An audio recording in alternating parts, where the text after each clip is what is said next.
Il est temps pour toi d'arrêter d'être une personne que tu n'es pas et d'arrêter de vivre une vie qui n'est pas la tienne. Aujourd'hui, je vais te partager la première vérité et la plus essentielle de toutes. Cette vérité que tu as oubliée depuis trop longtemps et qui pourtant est la raison même de ton existence, la raison de cette chaîne et la raison de ma présence devant toi.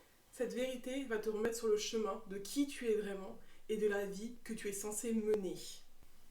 Tu avais une chance sur un quadrilliard de venir au monde. Tu te rends compte? Tu es un être singulier. Il n'y aura jamais une deuxième femme comme toi. Même en prenant tes deux parents, en recréant toutes les conditions parfaites de ta conception, on n'arrivera jamais à te recréer. Ton existence est un miracle que personne n'aurait pu imaginer. Et en refusant d'être pleinement toi-même, tu prives le monde de cette rareté. Je suis passionnée de tout ce qui peut me permettre de mieux me comprendre, de mieux comprendre les femmes autour de moi et d'avancer dans la vie avec un maximum de clarté. Je consomme donc essentiellement du contenu de développement personnel, de spiritualité, de psychologie, de bien-être, etc. Et ces dernières années, on a vu l'émergence de plus en plus de créatrices de contenu dans cette thématique-là. Et effectivement, j'adore consommer le contenu et les créations des femmes. J'aime me laisser inspirer par les femmes car je trouve qu'il y a quelque chose de magique dans l'existence féminine.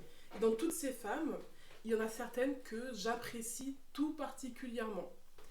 Hitomi Mochizuki, The Wizard Liz, Manifestel, Songtia et plus récemment la philosophe Hannah Arendt. Et je ne comprenais pas pourquoi ces femmes-là en particulier. Dans le sens où il y a énormément de femmes qui créent du contenu que je pourrais apprécier sur le papier, alors pourquoi il n'y a que ces quelques noms qui me reviennent en tête, précisément? D'un côté, on a Hitomi qui est une sorte de nymphe féminine de la forêt, sensuelle, artistique, qui vit au rythme de la nature et qui nous communique ce cycle naturel au travers de ses vidéos. D'un autre côté, on a Liz, qui est pour le coup une voix hyper forte, engagée, déterminée, qui prodigue des conseils de développement personnel qui ont pour but de pousser les femmes à s'affirmer. Songtia, elle, fait du contenu vlog, maquillage, lifestyle, mais s'inscrit dans un rapport fort dans l'idée de confiance en soi. Et Estelle de Manifestel, elle a une vision analytique, critique des faits de notre société et avec ses analyses pointues, elle nous permet de mieux comprendre le jeu qui se joue, le jeu de la vie, et souvent sous le prisme des relations amoureuses. Du coup, les femmes peuvent comprendre les règles du jeu de la vie pour avoir une chance de gagner à celui-ci. Et Hannah Arendt, que j'ai commencé à étudier très récemment, se sent complètement hors du champ de la philosophie, tout en étant une figure majeure de celle-ci. Sur le papier, elles sont toutes très différentes. Et pourtant, de la même manière, je me sens appelée par chacune d'elles. Pourquoi ?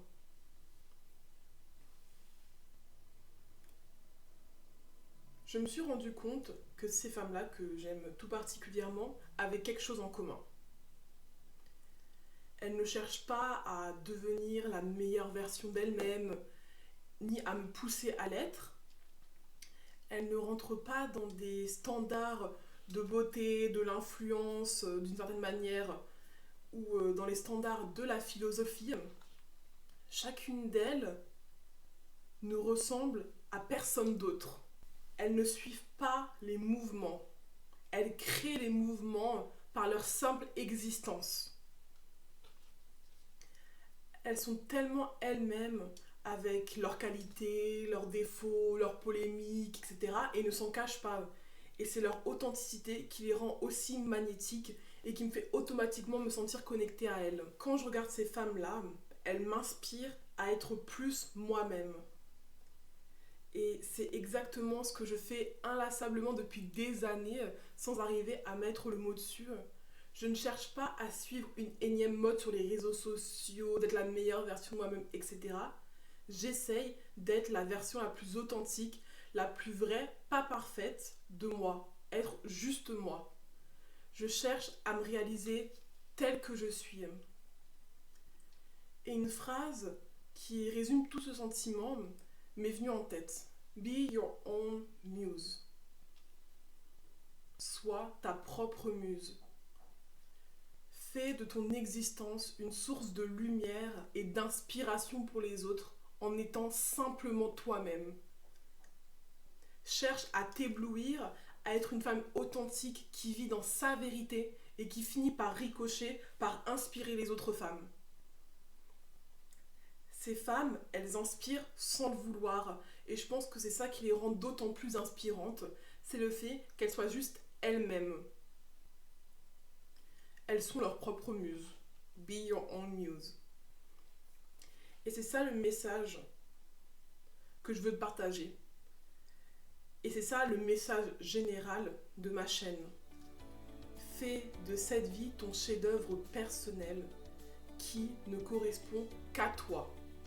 Sois ta propre muse. Selon moi, c'est la première vérité et la plus essentielle de toutes. Mais comment est-ce que tu fais pour devenir ta propre muse? Dans un premier temps, tu te libères de la camisole que la société t'a passée. On t'a fait croire que ta valeur dépendait du regard des autres, que de toute façon, tu ne seras jamais assez bien, que ton mérite résidait dans ta capacité à te mouler à ce que le monde extérieur attendait de toi. Alors décide que dès aujourd'hui et pour chaque jour de ta vie, que ce n'est plus ta vérité, que cette idée d'appartenance à un schéma plus haut et plus grand que la société est fausse. Prends conscience de l'absurdité du système dans lequel on se trouve. Les standards changent constamment. On passe notre vie à courir après une perfection qui n'existe pas. T'as pas observé que les standards n'ont absolument aucune longévité? On passe d'une tendance à une autre à une vitesse folle, des tendances de corpulence, de couleur de peau, de vêtements, de maquillage, de cheveux, de personnalité, de valeurs, de relations. On est passé du dark feminine energy à être mystérieuse, inatteignable, ferme, avoir un style affirmé, fatal, sensuel, à finalement au besoin de connexion à notre énergie féminine lumineuse, girly, aimons à nouveau le rose, la douceur, laissons nos cœurs ouverts à l'amour, etc., avec un style coquette. Et puis finalement, remettons-nous dans le mode sombre. Voilà, soyons classe, dangereuse, avec l'idée de la mob wife, sensuelle, charnelle, classe, sombre, etc. Et non, tu sais quoi? Finalement, laissons place à la clean girl. Pilade, matcha, Lululemon, mince comme un mannequin qui court 20 km par semaine, etc. Et tous les mois, ça change. Tous les 3 mois, ça change. Dès que tu t'inscris dans un mouvement, 3 mois après, celui-ci disparaît et t'es à nouveau noyé sous de nouvelles tendances, de nouvelles étiquettes qui sont tellement mieux que celles d'avant. Attention, on te fait croire que cette fois-ci c'est la bonne. Mais ce n'est jamais la bonne. Toutes ces tendances, c'est épuisant. Ces tendances, elles t'épuisent. Elles changent trop et la seule chose qui reste constante, c'est ton sentiment de ne pas être assez et d'avoir toujours un train de retard. Tu ne correspondras jamais à ce que la société attend de toi. Car celle-ci ne cherche pas à te faire te sentir bien, à te faire sentir à ta place. Les standards ne sont pas faits pour t'élever. Ils sont faits pour te faire douter, pour que tu cherches toujours quelque chose de plus sans jamais te sentir assez. Que ce soit dans des maquillages, dans des vêtements, dans de la skincare, dans de nouveaux sports, le but, c'est que tu ne sois jamais toi-même pour que tu puisses continuer à courir après ces tendances et donc dépenser ton temps, ton énergie et ton argent.